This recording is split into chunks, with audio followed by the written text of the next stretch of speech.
Intellectual property चोरी करना, ये चाइनीज़ के लिए बाएं हाथ का, वो काम ही यही करते हैं।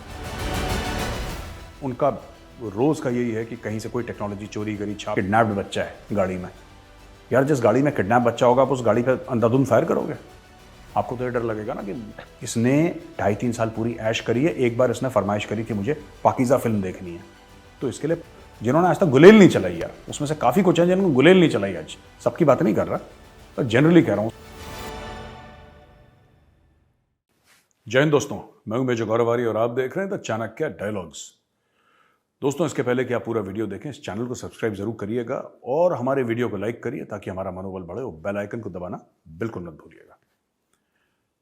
पहले तो वीडियो शुरू करने से पहले मैं आप सब लोगों को, जितने भी हमारे व्यूअर्स हैं, उनको मैं हैप्पी इन्फेंट्री डे और हैप्पी कुमाऊं डे में विश करना चाहता हूं। और मैं ये भी आपको बताता चलूं कि ये इन्फेंट्री डे और कुमाऊं डे क्यों है। दोस्तों, सिलसिलेवार समझाता हूं आपको। बात यह है कि कुमाऊं डे ये इसलिए है क्योंकि आज की तारीख में 1945 में 19 हैदराबाद इन्फेंट्री ये 19 कुमाऊं रेजिमेंट बनी थी, फिर बाद में इसको कुमाऊं रेजिमेंट बोला गया। तो कुमाऊं रेजिमेंट की तो जड़ें हैं, जो रूट्स हैं, वो हैदराबाद इन्फेंट्री की हैं। तो वहां पे कुमाऊनी गए थे लड़ने के लिए और हिल ट्रूप्स गए थे। उस जमाने में तो यूनाइटेड प्रोविंसेस हुआ करता था, जो अंग्रेज बोलते थे। फिर उत्तर प्रदेश बना, फिर उत्तराखंड उत्तर प्रदेश से अलग हो गया बाद में, फिर उत्तराखंड बन गया। तो ये थोड़ा सा इतिहास था। तो उस दिन को हम मनाते हैं जब ये 19 हैदराबाद इन्फेंट्री से इसका नॉमेनक्लेचर चेंज हुआ और ये बन गई 19 कुमाऊं रेजिमेंट, यानी 19 कुमाऊं रेजिमेंट। और फिर उसके बाद ये कुमाऊं रेजिमेंट के नाम से, जिसकी फिर 1 कुमाऊं, 2 कुमाऊं, 3 कुमाऊं, 4 कुमाऊं, मैं जैसे 17 कुमाऊं का हूं। 1 कुमाऊं अभी कुछ चेंज भी हो जाते हैं यूनिट्स, जैसे कि उनका काम बदल जाता है। 1 कुमाऊं जो है, जो पहली यूनिट है 1 कुमाऊं, वो 3 पैरा SF है। तो 3rd battalion the para special forces, वो एक्चुअली 1 कुमाऊं है। और जो 14 कुमाऊं है, 14 कुमाऊं, वो 5 मैक है। तो अभी भी आपको रसल्स लायन और कालिका माता की जय और ये सब आप 3 पैरा में जाएंगे, 3 पैरा SF में या 5 मैक में जाएंगे तो आपको यही मिलेगा, पूरा कुमाऊनी चीज़ें ही मिलेंगी वहाँ पे।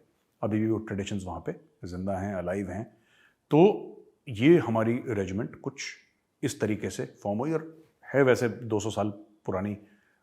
Henry Russell was the person who was the founder, if you can use the word founder, of the Kumaon regiment. और जो हमारा जो निशान है उसको रसल्स लायन बोलते हैं। तो दोस्तों, ये हुआ था, इसलिए आज कुमाऊं डे भी मनाया जाता है। आप सबको बहुत बहुत मुबारकबाद, शुभकामनाएं। इसके अलावा मैं आपको समझाता हूँ इन्फेंट्री डे क्यों मनाया जाता है। इन्फेंट्री डे इसलिए मनाया जाता है क्योंकि आज की तारीख 27 अक्टूबर को 26 अक्टूबर को महाराजा हरी सिंह, जो जम्मू कश्मीर के महाराजा थे, उन्होंने इंस्ट्रूमेंट ऑफ एक्सेशन साइन करा कि हाँ, जम्मू कश्मीर भारत का हिस्सा है। उन्होंने 26 तारीख को साइन करा क्योंकि उस ज़माने में काफ़ी वो पाकिस्तानी आर्मी और पाकिस्तानी कबायली घुस गए थे। और फिर उन्होंने बोला कि आप इंडियन आर्मी भेजिए हमारी मदद करने के लिए। तो यहाँ से जो इतिहास में लिखा है मैं वही बता रहा हूँ आपको, कि फिर यहाँ से बोला गया, हमारे जो पहले प्रधानमंत्री थे नेहरू जी, उन्होंने बोला कि नहीं, पहले आप भारत में सम्मिलित हो जाइए, भारत का हिस्सा बन जाइए, तभी तो भारत फौजें भेज पाएगा। अगर आप ये चाह रहे हैं कि जम्मू और कश्मीर अलग ही रहे, फिर भारत कोई बाहर थोड़ा ना फौज भेजेगा अपनी। तो उन्होंने फिर महाराजा ने, जैसे बाकी 500-600 राजाओं, महाराजाओं, नवाबों ने भारत का साइन करा था, सेम चीज़, बिल्कुल एग्जैक्टली द सेम।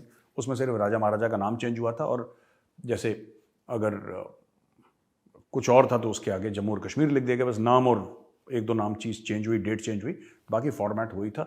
तो 26 अक्टूबर को उन्होंने साइन करा और 27 अक्टूबर को 1st battalion the Sikh regiment वहाँ पे लॉन्च हो गई। तो दोस्तों, आज की तारीख में, यानी कि 27 अक्टूबर में 1st सिख वहाँ पे लैंड हो गई। और उसके बाद कुछ समय के बाद वहाँ पे आई 4 कुमाऊं। और मैं आपको इतिहास इसलिए बता रहा हूँ क्योंकि सोशल मीडिया पे बड़ा चल रहा है कल से happy infantry day, happy Kumaon day. इनके पीछे स्टोरीज क्या हैं। और बैटल ऑफ बडगाम वो लड़ाई है जहाँ पे 4 कुमाऊं के मेजर सोमनाथ शर्मा ने भारत का पहला परमवीर चक्र जीता था, और 4 कुमाऊं थी यूनिट। फिर 4 कुमाऊं ने और भी बड़ा काम करा। 1965 में, 1971 में सियाचिन ग्लेशियर, जो भारत को 1984 में एक यंग 27-28 साल के कैप्टन संजय कुलकर्णी थे, आज वो रिटायर्ड लेफ्टिनेंट जनरल हैं, शौर्य चक्र। वो अपनी टीम को लेकर गए थे, उसमें पूरे कुमाऊनी थे उस टीम में इनिशियली, और वो लोग गए थे वहाँ पे और सियाचिन ग्लेशियर पे भारत का तिरंगा फहरा दिया वहाँ पे। और भी कई लड़ाइयाँ हैं, आपने सुना होगा भदूरिया जो मेरी यूनिट ने लड़ी थी, और मैंने आपको मेजर सोमनाथ शर्मा के बारे में बता ही दिया है, परमवीर चक्र उनको मिला था। Battle of Budgam, battle of Rezang La 13 Kumaon की है, मेजर शैतान सिंह, उनको परमवीर चक्र मिला। तो ऐसी कई सारी हमारी रेजिमेंट की कहानियाँ हैं। तो आज इन्फेंट्री डे भी है और कुमाऊं डे भी है। तो दोस्तों, आप सबको बहुत बहुत शुभकामनाएं, बहुत बहुत मुबारकबाद, और हमारे लिए बहुत बड़ा दिन है आज। अच्छा, अब मेरे पास कुछ खबरें हैं जो मैं आज आपके साथ शेयर करना चाहता हूँ। दोस्तों, एक बड़ी अजीब सी खबर है, मैं आपको पहले शेयर करना चाहता हूँ, उसके बाद थोड़ा सा चाइना के बारे में, रशिया के बारे में, पाकिस्तान के बारे में आपको बताऊंगा।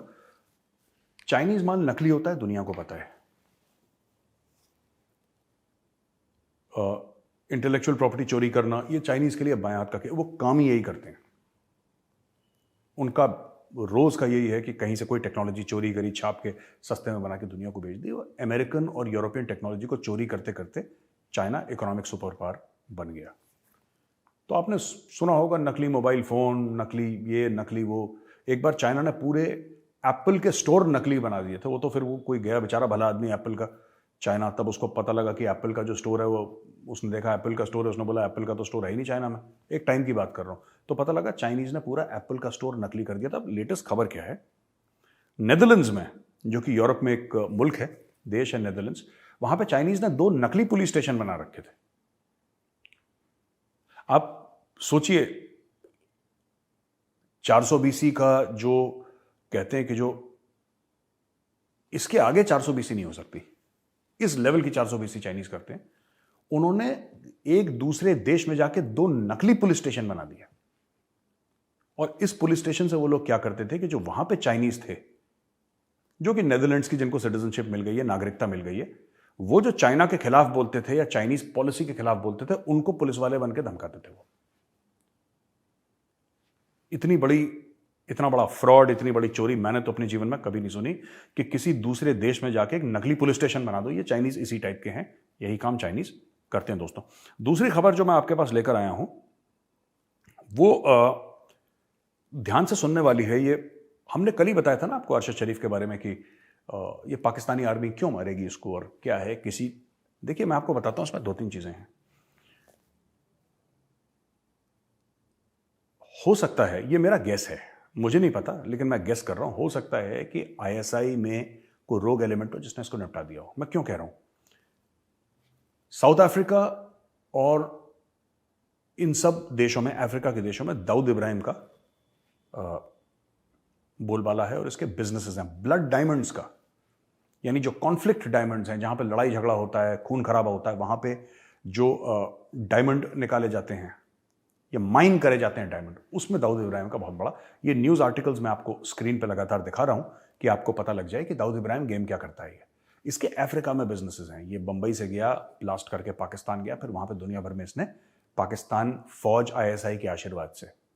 तो कई लोगों का यह कहना है कि हो ना हो इन्होंने दाऊद इब्राहिम को बोला हो कि ये जो अरशद शरीफ है इसको निपटा दो, क्योंकि दाऊद इब्राहिम का बहुत ज्यादा बोलबाला है अफ्रीका में, इसके बिजनेस इंटरेस्ट है। और ऐसी खबरें भी उड़ी उड़ी सी आ रही हैं कि हो ना हो इसमें दाऊद इब्राहिम कहीं ना कहीं इन्वॉल्व हो सकता है कि D कंपनी का फोन गया हो किसी के पास, नाइजीरियन पुलिस के पास, किसी को पैसे पकड़ाए और पुलिस वालों ने मार दिया हो फेक एनकाउंटर में, और बोला कि फॉल्स आइडेंटिटी थी, हमें नहीं पता लगा अरशद शरीफ कौन है। क्यों?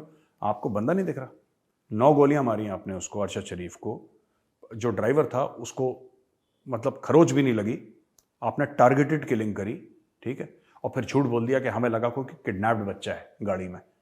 यार, जिस गाड़ी में किडनैप बच्चा होगा आप उस गाड़ी पर अंधाधुंध फायर करोगे?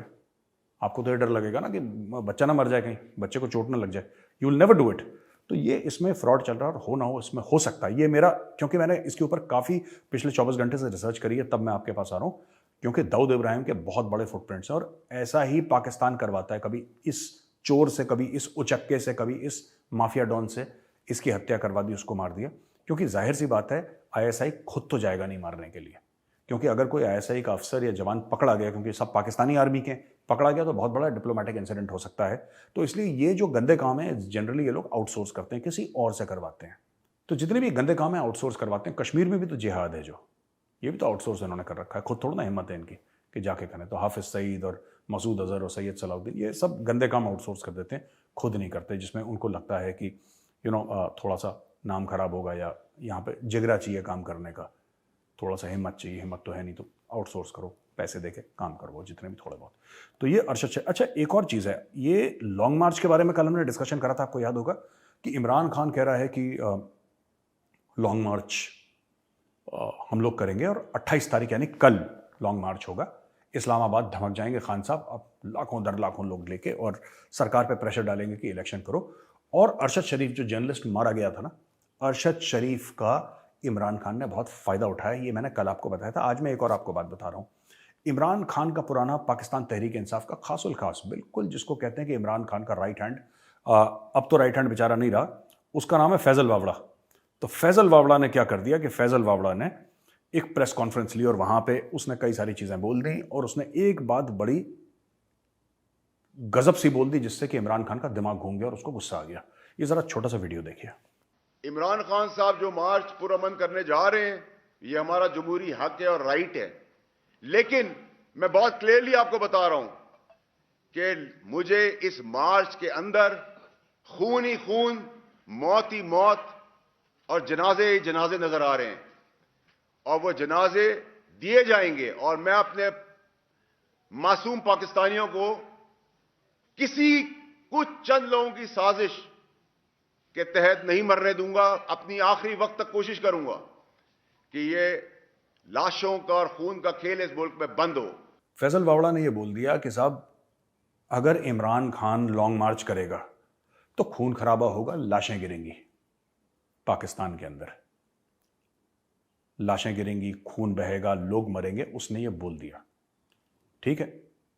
पता नहीं किस सेंस में वो बोल रहा था, या तो उस सेंस में बोल रहा था कि हम हर कुर्बानी के लिए तैयार हैं, या इस सेंस में बोल रहा था कि पाकिस्तानी आर्मी कोई ना कोई गेम ट्राई करेगी, आप लोग सतर्क रहना, या फिर जेन्युइनली इमरान खान का पंचर करने में फैजल वावड़ा लगा था, बड़ा सगा।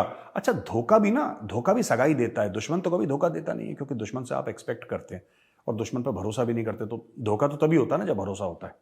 तो मुझे लगता है कि या तो फैजल वावड़ा का सॉफ्टवेयर अपडेट कर दिया पाकिस्तानी आर्मी ने, या तो पाकिस्तानी फौज ने फैजल वावड़ा का सॉफ्टवेयर अपडेट करे, इसको बुला के थप्पड़ थप्पड़ मारे, इसको जरा टाइट करा और इसको बोला कि तुम ऐसा स्टेटमेंट दो, या तो ये काम हो गया। या दूसरी चीज ये हो सकती है कि इसने बोलने की कुछ और कोशिश करी हो। खैर, ये चिट्ठी देखिए, इस चिट्ठी में साफ ये कहा गया है कि साहब फैजल वावड़ा ने बकवास करी है, अपना मुंह खोला है जो उसको मुंह नहीं खोलना चाहिए था, और और हम उसको पार्टी से निकालते हैं। तो उसको पार्टी से निकाल दिया, उसका मेंबरशिप स्थगित कर दिया, टेम्पररी परमानेंट जो भी है उसको एक्शन ले लिया। ये पाकिस्तानियों में आदत है, आप जब भी देखिएगा, बोलते बहुत हैं, ये काम नहीं करते, डिलीवरी नहीं है ग्राउंड पे, वरना इनके मुल्क का ये हाल नहीं होता। लेकिन आप किसी पाकिस्तानी से बोलिए कि किसी चीज़ पर बयान दो, तो ऐसी बात करेंगे जैसे कि ये पैरों तले अमेरिका को रोन देंगे। ये इनका नेचर है, बड़बोले लोग हैं ये। आप कभी भी देखिएगा, जब भी ऐसी बात करेंगे they will talk big. Pakistanis are, जिसको हीलियम बलून होता है ना, दे आर हीलियम बलून्स, जिसके अंदर हॉट एयर या हीलियम भरी रहती है, वो हवा में ही उछलता रहता है, ऊपर जाता रहता है। They are like that. मैं आपको छोटा सा एग्जाम्पल देता हूँ ना, बहुत ज़रूरी है कि ऐतिहासिक तौर पे भी ऐसा ही काम करते आए हैं। ये एक छोटा सा वीडियो देखिए आप। We'll fight it out. Is there a real possibility of street by street fighting? Inshallah, we'll keep them away. The feeling is. ये क्या देख रहे हैं आप? ये था जनरल A.A.K. नियाजी 1971, जिसने सरेंडर करा था। सरेंडर करने के कुछ दिन पहले क्या बोल रहा है आप सुनना आपने, कि हम कभी सरेंडर नहीं करेंगे, या तो हम जीतेंगे या हम मर जाएंगे, फलाना ढिमका। ये ठीक है। और ये फोटो देखिए क्या करा भाई ने। कुछ दिन पहले ये कह रहा था कि मैं मर जाऊंगा, कट जाऊंगा, लेकिन मैं कभी ये नहीं करूंगा और सरेंडर नहीं करूंगा। फिर यही भाई ने सरेंडर कर दिया। कैमरा के आगे पाकिस्तानियों का बड़बोलापन, ये इनके पुष्ट दर पुष्ट एक चीज चली जा रही है। ये पहले भी ऐसे ही करते थे, ये आज भी ऐसे ही कर रहे हैं, ठीक है।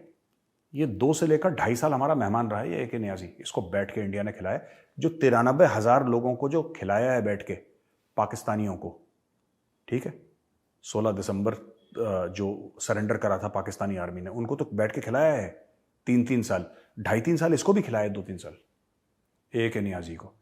मैं बता रहा हूं, इसने बढ़िया स्कॉच पी है, इंडियन आर्मी की पूरी इसने हॉस्पिटैलिटी का, मेहमान नवाजी का फ़ायदा उठाया, इसको आराम से रहा गया, गोल्फ खेलता था। इसने 2.5-3 साल पूरी ऐश करी है। एक बार इसने फरमाइश करी थी मुझे पाकीज़ा फिल्म देखनी है, तो इसके लिए पाकीज़ा स्क्रीन हुई, इसको पाकीज़ा फिल्म दिखाई, इसका इतना ध्यान रखा। आज की तारीख में पाकिस्तानी एक हमारा पायलट पकड़ लिया, वो भी 48 घंटे के लिए या 24 घंटे के लिए, तो कहते हैं टी इज़ फैंटास्टिक। फिर हर एक मुल्क की अपनी अपनी औकात होती है यार। हमारी औकात थी कि हमने 93,000 पाकिस्तानियों को बैठ के 3 साल खाना खिलाया, ये भारत की औकात थी। पाकिस्तान को एक कप चाय में सांप सूंघ गया यार, जो अभिनंदन को पिलाई थी, T is fantastic, T is fantastic. एक यार 5-10 रुपए की चाय के लिए इतना हल्ला। हमने तो आज तक नहीं बोला कि food was fantastic for 3 years, scotch was fantastic, Pakeezah was fantastic, हमने तो कभी नहीं बोला।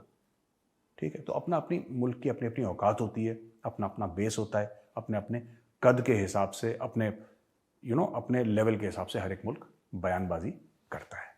दोस्तों, कल राजनाथ सिंह जी की बात हुई। सरगई शोइगु है जो रशिया का डिफेंस मिनिस्टर है, उसकी राजनाथ सिंह जी जो हमारे डिफेंस मिनिस्टर हैं उनके साथ बात हुई, और राजनाथ सिंह जी ने बोला कि थोड़ा सा यार टेम्परेचर कम करो। रूस और यूक्रेन की लड़ाई में हो क्या रहा है वहाँ पे कि रूस फंस गया है। काफ़ी में इंडिया लोग कह रहे हैं नहीं रशिया ने ये कर दिया। देखिए, सीधी सी बात है कि आई थिंक 24 फरवरी को रशिया ने यूक्रेन के अंदर घुस गया था, 24 फरवरी को। दोस्तों, 24 फरवरी का दिन है और आज का दिन है, आप लगा लीजिए आज है 27 अक्टूबर। कितने दिन हो गए? इतना बिलांद भरसा यूक्रेन, बिलांद भरसा यूक्रेन, ठीक है, रशिया उसको ठोक नहीं पाया। और लोग कहते हैं कि अमेरिका मदद कर रहा है यूक्रेन की, बिल्कुल कर रहा होगा, कर भी रहा है, खोल के बोल रहा है कर रहे हैं यूरोपियन कंट्रीज का, लेकिन लड़ तो यूक्रेनियन रहे ना, लड़ तो कोई अमेरिकन नहीं रहे ना वहाँ पे। हो सकता है कोई लोग एडवाइस कर रहे हो, उनको काउंसिल कर रहे हो, कुछ कर रहे हो, लेकिन जो आप वेपन दे सकते हैं यूक्रेनियन को, आप हथियार दे सकते हैं, लेकिन ट्रिगर दबाने वाला तो यूक्रेनियन ही है ना। वो कोई अमेरिकी ट्रिगर तो नहीं दबा रहा, कोई अमेरिकन जहाज तो वहाँ पे नहीं लड़ रहे उनके लिए। तो रशिया फंस गया दोस्तों बुरी तरीके से, और अब रशिया टेम्परेचर बढ़ा रहा है, और मुझे लगता नहीं है रशिया को ऐसा करना चाहिए। मुझे ऐसा लगता है कि रशिया को ऐसा नहीं करना चाहिए। दोस्तों, रशिया का ये कहना है कि जो यूक्रेन है वो डर्टी बॉम्ब इस्तेमाल करने की कोशिश कर रहा है। डर्टी बॉम्ब होता क्या है? जब आप रेडियो एक्टिव मटीरियल को कन्वेंशनल एक्सप्लोजिव के साथ करते हैं ना, कि मतलब रेडियो एक्टिविटी फैल जाए, not to be confused with a nuclear blast या एटॉमिक ब्लास्ट, उससे आप कंफ्यूज मत करिए। इसमें कन्वेंशनल एक्सप्लोजिव होगा, नॉर्मल जो TNT या फिर जो भी C4, मुझे नहीं पता, कोई भी एक्सप्लोजिव उन्होंने लिया होगा, उसके साथ रेडियो एक्टिव मटीरियल को मिक्स करके कि पूरा एरिया जो है रेडियो एक्टिव बन जाए। ये एक मोटा मोटी डिस्क्रिप्शन है डर्टी बॉम्ब की।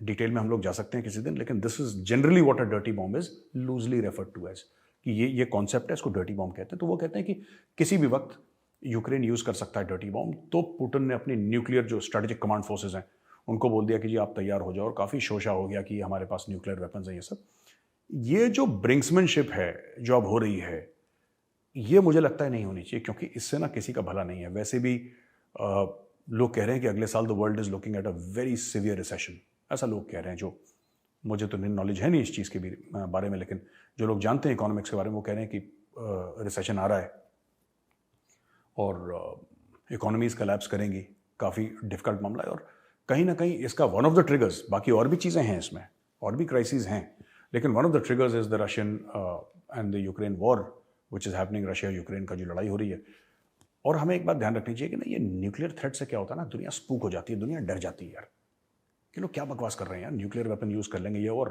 वहाँ पे पुतिन ने भी लगा रखी है अपनी मिसाइल्स की मैं ठोक दूंगा। और कुछ फिर इंडियंस कह रहे हैं कि हाँ देखो पुतिन बड़ा स्ट्रॉन्ग मैन है। यार ये देखो, ये ना गैर जिम्मेदारी होती है, ऐसा नहीं करना चाहिए किसी को भी। I don't agree. और मैं एक और चीज़ कहता हूँ कि जो आप कह रहे हैं ना कि पुतिन जीत रहा है, यार जीत रहा है तो फिर 3 लाख लोगों को क्यों बोल रहा है कि कॉन्स्क्रिप्ट हो जाओ? सिविलियंस हैं जिन्होंने आज तक गुलेल नहीं चलाई यार, उसमें से काफ़ी कुछ हैं जिन्होंने गुलेल नहीं चलाई। आज सबकी बात नहीं कर रहा, पर जनरली कह रहा हूँ, उसमें काफ़ी लोग हैं जिन्होंने गुलेल नहीं चलाई यार, एयरगन फायर नहीं करी, कभी चिड़िया नहीं मारी। उनको बिना ट्रेनिंग के पकड़ो, वर्दी पहनाओ, कुछ मोटा मोटी थोड़ा बहुत सिखाओ, बोलो चलो तुम फ्रंट लाइन पे। ऐसा रशिया क्यों कर रहा है? अगर रशिया जीत रहा है तो 3 लाख कम नहीं होते, 3 लाख, 3 लाख पीपल, 300,000। तो या तो रशिया ने कुछ ऐसे, रशिया को ऐसा सफर कराया, रशिया ने कुछ ऐसा रशिया को लगा है कि हमारा नुकसान इतना हो गया कि 3 लाख लोग ही उसकी भरपाई कर पाए। मैं ये नहीं कह रहा 3 लाख लोग मर गए, मैं ये नहीं कह रहा, बस मैं ये कह रहा हूं कि कहीं ना कहीं गैप्स पूरे करने के लिए इनको चाहिए एडिशनल मैन पावर, और ये एडिशनल मैन पावर रशिया लेने की कोशिश कर रहा है। लोगों को घर चिट्ठियां भेज रहा है कि तुम आ जाओ, ज्वाइन करो, यूक्रेन से हमारी लड़ाई है। कुछ कुछ जोश में चले जा रहे हैं, और दूसरे लोग ऐसे भी हैं जो कि मना कर रहे हैं। कुछ लोगों ने अपना खुद का हाथ तोड़ दिया, जब ब्रोकन देयर ओन हैंड, कुछ लोग रशिया से भाग गए। तो ऐसा बड़ा ड्रामा अभी रशिया में चल रहा है। तो ये डर्टी बॉम्ब की स्टोरी मैं आपको सुनाना चाहता था। लेटेस्ट है, राजनाथ सिंह जी ने बोला था सरगेई साहब को कि भाई साहब थोड़ा सा ना हाथ थोड़ा सा हल्का रखो, डोंट, क्योंकि न्यूक्लियर एक्सप्लोजन की बात नहीं है, आप सिर्फ न्यूक्लियर थ्रेट भी देते हैं ना, तो दुनिया उसको ठीक तरीके से नहीं लेती, फिर दुनिया का रिएक्शन बहुत खराब होता है। क्योंकि हिरोशिमा नागासाकी में लाखों लोग मर गए, और हमने देखा है कि न्यूक्लियर वेपन्स क्या कर सकते हैं, and they are terrifying, they are terrifying. कोई पागल जुनूनी होगा जो न्यूक्लियर वेपन्स की बात करेगा, और मुझे नहीं लगता है कि रूस को ऐसी बातें करनी चाहिए, या डायरेक्टली इनडायरेक्टली इवन स्क्रीन पे ऐसे दिखाने चाहिए न्यूक्लियर वेपन्स। पाकिस्तान करे तो ठीक है, वो गैर जिम्मेदार मुल्क है, ठीक है, पाकिस्तान की तो कोई वैल्यू नहीं है, तो वो कह देते हैं कि पाव पाव किलो के बम है। जैसे पाकिस्तानी मिनिस्टर नहीं था शेख रशीद एक ज़माने में, अब तो नहीं रहा मिनिस्टर वो, तो पाव पाव किलो के बम है, हमारे पास ऐसे बम है जो हम इंडिया में मारेंगे तो मुस्लिम्स को कुछ नहीं कहेंगे, सारे हिंदुओं को मार देंगे, वो ऐसी ऐसी फेंकता था। तो यार पाकिस्तान के साथ जब वो पाकिस्तान करता ना तो कॉमेडी सी हो जाती, फिर हम हंसी मजाक में ले लेते हैं, because we know non serious लोग हैं, नॉन सीरियस कंट्री है, हंसी मजाक में वो कुछ भी, तो हंसी मजाक नहीं, वो सीरियसली बोल रहे होते हैं, हमें मजाक लगती है। लेकिन पाकिस्तान कहता है तो चलता है यार, रूस कहता है तो नहीं चलता। रूस कहता है फिर दुनिया भर का टेम्परेचर बढ़ जाता है, फिर अमेरिका अपने ICBM निकालेगा, फिर बाकी सब लोग अपने वेपन्स निकालेंगे, तो फिर दुनिया कहाँ जाएगी। तो ये चीज़ है दोस्तों। इस साल के अंत तक इंडिया ने काफ़ी कुछ प्लान कर लिया है, मिलिट्री ड्रिल्स। तो this is to send a message to China. मैं आपको बता देता हूँ कि क्या क्या है इसमें। ये नोट्स हैं यहाँ पे देखिए, कि एक तो Malabar quadrilateral naval war games हैं, ये जापान के आसपास। तो ये तो नेवी का चलता है मालाबार एक्सरसाइजेस, ये हैं एक, ये बहुत बड़ी चीज़ है, चाइना बिल्कुल पसंद नहीं करता, बिल्कुल भी पसंद नहीं करता। एक तो ये इन्फेंट्री एक्सरसाइजेस हैं ऑस्ट्रेलिया के साथ, और आसियान कंट्रीज हैं उनके साथ, और हाई ऑल्टीट्यूड वॉरफेयर ड्रिल्स हैं, ये होंगी अमेरिका और इंडिया के, और ये होंगी उत्तराखंड में। तो इसेंशियली क्या है कि ये अभी भी हुई थी कुछ समय पहले, अभी दोबारा 1-2 महीने के अंदर दोबारा अमेरिका के साथ। देखिए जो मालाबार क्वाड्रिलैटरल है वो तो होता ही होता है, बाकी जो और नेवल एक्सरसाइजेस हैं वो भी हैं, लेकिन इसमें जो चुभाने वाली चीज़ है, ऑब्वियसली मालाबार एक्सरसाइजेस चाइना परेशान है, कोई नई बात नहीं कह रहा मैं आपको, पुरानी बात है ये। लेकिन fact of the matter is India अब अमेरिका को हाई ऑल्टीट्यूड एरियाज में ले जा रहा है कि आओ हम साथ ट्रेनिंग करते हैं। कहीं ना कहीं ये मैसेज देने के लिए, ऐसा होगा नहीं ना इंडिया को ऐसी ज़रूरत है, लेकिन मुझे ऐसा लगता है कि कहीं ना कहीं भारत चाइना को ये मैसेज दे रहा है कि अगर तुम ये सोचते हो कि हम हिमालय में अकेले हैं, तो हम अकेले नहीं हैं, हमारे साथ लोग हैं जो हिमालय में या यहाँ पे यानी कहीं और तुम्हारे साथ एंगेज करेंगे। तो ये सब चाइना की तैयारी हो रही है, और ये ज़बरदस्त एक अनाउंसमेंट है। आप देखिएगा चाइना का धीरे धीरे 2-3-4 दिन में क्या बयान आता है इस चीज़ को लेकर, क्योंकि चाइना थोड़ा सा फंसा हुआ है। अब दोस्ती तुम्हारी पाकिस्तान के साथ है तो बड़बोले तुम भी बन जाओगे ना, मैं चीन की बात कर रहा हूँ, तुम भी बड़बोले बन जाओगे क्योंकि तुम्हारा दोस्त वैसा है, दोस्त है, गुलाम है, जो भी है वो भी ऐसा है, हीलियम से भरा हुआ, तुम भी हीलियम से भरे हो। नैन्सी पेलोसी का जहाज अगर उतरने की कोशिश करेगा ताइवान में तो हम हवा से उड़ा देंगे।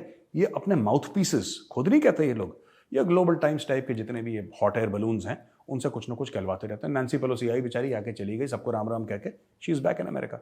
फिर 4-5 कांग्रेसमैन आए, वो आके चले गए, फिर क्या हो गया, क्या कर दिया ताइवान पर अटैक? नहीं करा ना। तो ये ऐसी ही हवाबाजी चाइना कर रहा है, लेकिन अब चाइना फंस गया क्योंकि ताइवान में वो कुछ कर नहीं पाया। अब इंडिया जो कर रहा है ना दोस्तों, इंडिया क्या कर रहा है कि क्वाड्रिलैटरल मालाबार एक्सरसाइजेस नेवी की जो हो रही हैं, इसमें कई मुल्क आएंगे, ये करवाएगा। जापान के साथ जो एक्सरसाइजेस चल रही हैं वो अलग कर रहा है इंडिया, और उत्तराखंड में हाई एल्टीट्यूड एरिया में ले गया ये अमेरिका को, जिससे कि 75 या 100 किलोमीटर दूर लाइन ऑफ एक्चुअल कंट्रोल है। तो चाइना सैटेलाइट से पूरा देख रहा होगा वहां पे, और हम चाहते भी हैं कि चाइना देखे सब कुछ, उसको भी पता लगे ना क्या हो रहा है क्या नहीं हो रहा। तो वहां से चाइना देखेगा, ऑब्जर्व करेगा, और चाइना के लिए चिंता का बहुत विषय है। तो दोस्तों ये थी आज की खबर सुनने के लिए बहुत बहुत धन्यवाद आपका, और फिर से एक बार आप सबको कुमाऊं डे और इन्फेंट्री डे की बहुत बहुत शुभकामनाएं, बहुत बहुत मुबारकबाद। इस वीडियो को लाइक करिए और हमारे चैनल को सब्सक्राइब करना बिल्कुल मत भूलिएगा। जय हिंद।